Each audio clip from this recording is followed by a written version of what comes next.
Charlie Kirk clears the water on abortion. Right. So I think when we talk about abortion, I think we really get into this idea of like when we should assign personhood, right? So you clearly believe that life begins at conception, and I think it would be better if we shift that metric to a more based on sentience. And I believe that and the question I have for you is that like since you believe that life begins at birth, let's say we have a person that's grown to old age and they have died and they have absolutely showing no brain activity at all. Would you believe that shooting that person, that dead person is the equivalent of like a human life?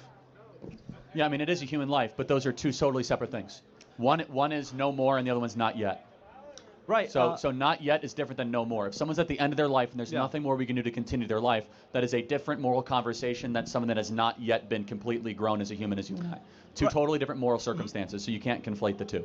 Right. But I think they both have the same problem where it's about the presence of consciousness, right? No, it's not a problem. One, the consciousness will come. One will not. Right. So they're two separate things. One has potentiality. Yeah. One does not. So you can't conflate the two Right, together. but okay, like I don't know, like a fertilized egg. You're telling me a picture of this fertilized egg is the equivalent of a human life Yes. right now, or no? The Yes. exact What's same the thing. difference? The different stage of development.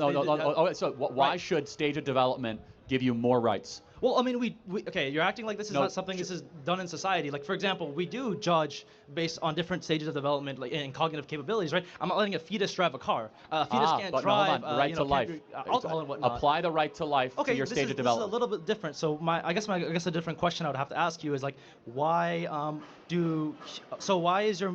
assuming your two qualifications here are the fact that like it's a unique cellular organism, right, that has the potential to And life, it's right? human, which And is it's human. inherently has dignity. So I guess then this brings in a question because I know there's another scenario where this occurs, right, where fertilization of an egg occurs, and they're on track to development, correct?